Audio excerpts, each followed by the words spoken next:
Hello, my name is Olivia Dunn, and this is my technology portfolio final. So in this portfolio, I have included all of the presentations that I have done this year, most of them, and I have filtered them under certain ISTE teacher standards. So standard 1 is facilitate and inspire student learning and creativity, and I included Voki and Digital Story, which was iMovie. So Voki is a tool used to create an avatar or an animated version of yourself. You can record your own personal voice or type a message for it to say. It is the perfect tool to use as a creative project and for those who may be more introverted to help express themselves. If they are too scared to do so in person, they can do this, in a classroom, online. Students can, share each other's, view each other's, and it's kind of like a fun, engaging thing to do if you are a little bit nervous and you have a little bit of social anxiety. So I uploaded a screenshot of what mine looks like. I customized the hair, the makeup, everything. I'm going to click on it. We kind of use this as an icebreaker in class to talk about ourselves in our major. So as you can see, it's very interactive. Every time I move the mouse, it's moving. I'll just click on it real quick to show you what it sounds like. My name is Olivia Dunn and my major is communication disorders. So I have a British accent going on now, so it may be a little bit hard to understand. But you can use like a normal American accent if you kind of want it plain Jane. But it is great for expressing yourself, and you can add a lot of fun and different characteristics to this avatar to kind of like be creative. So the cons are, though, the options are limited with the free trial. You can only record for 60 seconds and you must have internet access. So if you pay a little bit more money or sign up, you can record for as longer durations of time, and you can have more options on designing it. So iMovie was my digital simile, my digital story. And this is an app used to create short movies or presentations. You are able to upload pictures and videos, music and text, even your voice, to customize it however you want. You are also able to create a trailer if you wanted. This could be used as a fun project, an informational project, or even a tutorial. It could be used if a student wasn't able to come to class and the teacher made this quick little iMovie to explain what they did in class, and she just uploaded it to a little website and the student viewed it, and that's it. He has knowledge on what happened in class that day. But in our class, we use this to compare our social media life to something. Mine was compared to a younger sibling, and I said it was annoying, but I still love it because that's how I feel about my siblings. So I used a QR code. That's another way to link it. But I used a hyperlink on YouTube. So this is it. I'm going to play it for a couple seconds. My social media life. So as you can see, I have different pictures added down here. I added text, my voice, music that I felt went along with it. Super easy to do. It took me 10 minutes, seriously. It works really well if you have all the pictures already on your phone, the video on your phone. It comes off through your phone library. Music came from my iTunes. Some cons, though, it is limited per time. And the customizable options, like the font and the style, is limited as well. And you have to have an Apple product of some sort to work with this app. So standard 2 is design and develop digital age learning experiences and assessments. So I have Kahoot and Quizlet under this one. So Kahoot is a website used to administer, create, or take quizzes. You can administer the quiz to a group of people, such as a class. You are able to create and customize a quiz however you like, and I'll show you mine. It is very engaging and colorful, and it is free to sign up. You create a quiz and want to administer it. They give you a code, and all the student has to do is go on Kahoot and type the code in. You can easily use this as a warm-up in class or even like a small review at the end of class. It's super fun and engaging. See, these are my questions. I don't have a class to administer it to, so I don't have a code. But this is the main website. Super explanatory. Explore games, play, log in, sign up, help, mobile app. What is Kahoot? Super visual, super appealing to the eyes to look at, just really, really fun. So pros, it's very engaging, free to use on any device. There's a ghost feature actually, which lets kids compete with their old score, so it's kind of like a competition with themselves. Some cons: students receive more points for quicker answers. So sometimes they can get more caught up in the fact that they want to win and be quicker than everyone else. So they may not pay attention to the questions. But like I said, we did this in class to create a small little quiz to, explore the website a little bit, and it was really, really nice to work with. Quizalize is another website used to administer polls and quizzes to a classroom. It is similar to Kahoot. If you do have a code, you can take the quiz for your specific teacher or class. You're able to track student data over time, which is a really big pro. Teachers are able to see which students were stronger than others and what exactly they were stronger or weaker in.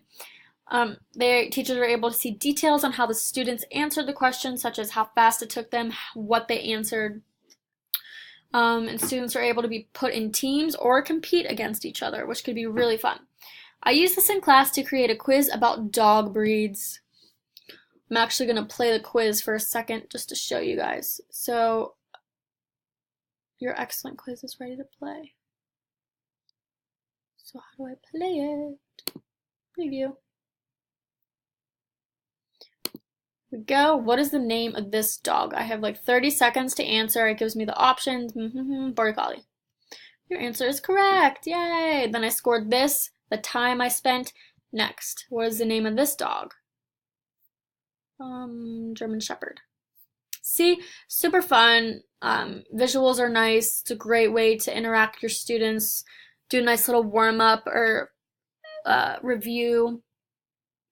It is very engaging. It is great that as a teacher, you can track each student's progress, but you're actually not able to track long-term progress unless you sign up and pay money, which is definitely a con, and you're not able to respond in an open-ended way, which can stink.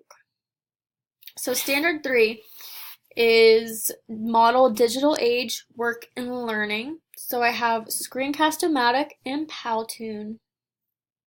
Screencast-O-Matic is a tool used for presentation or instructional purposes. That is actually what I'm using right now to make this presentation. It's covering my whole entire screen and records everything I do with my mouse. So as you can see, I'm like running my mouse all around the screen. It's recording what I'm doing. I can exit out of this, go online. You'll see everything I do. It can also be used as a webcam.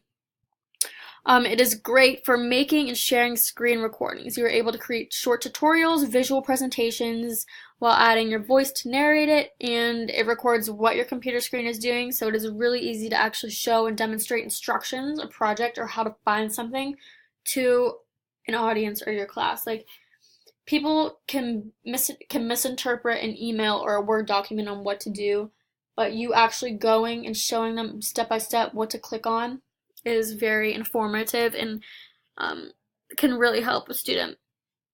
So in class, I use this to narrate a presentation I made on being dairy and gluten free.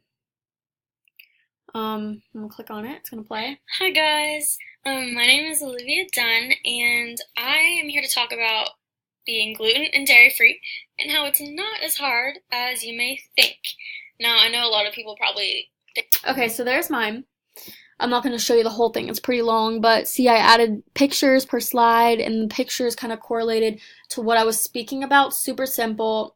Everything that was, my voice was doing all the talking. Like, there was nothing distracting on my slides. So that was what I was doing there. Free to use screen and webcam recording is very engaging and explanatory, more so than a normal PowerPoint or Word document. Cons, though, you can only record for 15 minutes, which is what I am struggling with right now. You can obviously record for longer if you pay a fee. So Powtoon is a tool used to try and create presentation to an audience. It uses pictures, videos, animations, graphics, customizable themes, and lets you pick one that you like. You are able to use your voice to record over the presentation and can choose how long each slide is when an animation comes in and when an animation leaves. It is a super creative tool to use for any type of project in a classroom. Great for introducing yourself or a subject to a class. The opportunities are endless with this app. So as you can see here, it is telling you what you should do, create a square video, customize a popular template, build your story scene by scene, or start from scratch. It's going to show you my Powtoon, which we made in class to kind of like talk about ourselves, our likes, interests.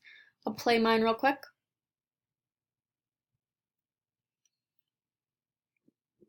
Sup, guys? My name is Olivia Dunn. I am fun, funny, and trustworthy. You can bet your bottom. So as you can see, it's very visual. Animations are flying everywhere. I controlled when they came in, when they came out. I picked the font, the color, you name it. I did everything. It was super fun to work with. You could make it as serious or as funny as you want. Pros, it is free, includes many features, templates, and animations. You can share it to the public very easily. Cons, though, whenever you are recording your voice, you aren't able to look at the slides, and when they move to the next, you kind of have to guess how long your slides are, so you can match your voice with your slides, but you are able to adjust it, but it kind of is a pain.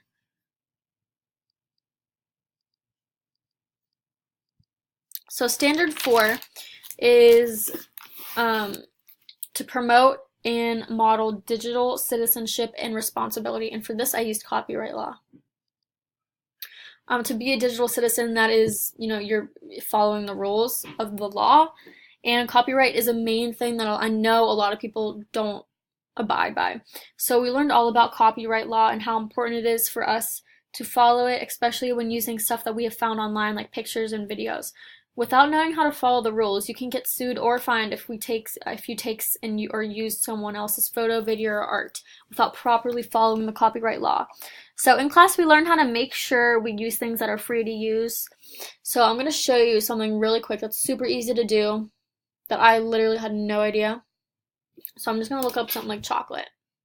On Google, all these pictures of chocolate's going to come up, but all of these are not free to use. People own these. And if you do use them and they find out, they can't sue you if they have copyrighted it. So we're going to go to Settings, Advanced Search, all the way down.